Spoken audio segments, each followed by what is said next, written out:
Just like we had formulas for arithmetic sequences and geometric sequences, we also have formulas for arithmetic series and geometric series.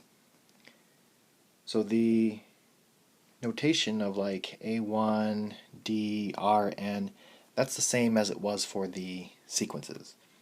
But the formulas are different.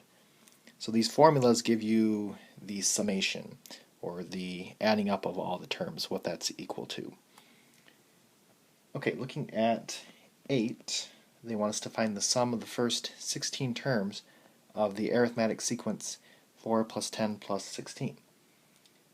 So my first term is 4. My n is equal to 16. And my common difference is 6. So my formula is S16 is going to be equal to 16 over 2 times 2 times 4 plus n minus 1 would be 15 times 6. And if you punch that into your calculator,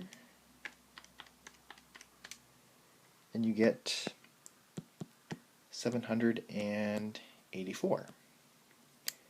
Now, it's very important to note that this is the sum of the first 16 terms. It is not the 16th term.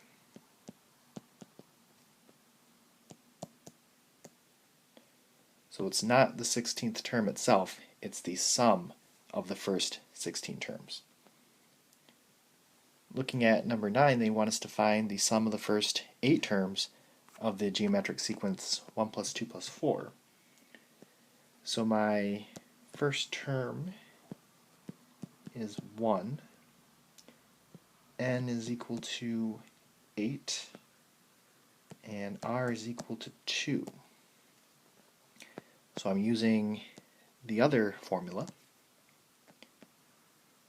and S8 is equal to 1 times 1 minus 2 raised to the 8 over 1 minus 2, and that's equal to negative 255 over negative 1, which is 255. Again, this number does not represent the 8th term. This number represents the sum of the first 8 terms.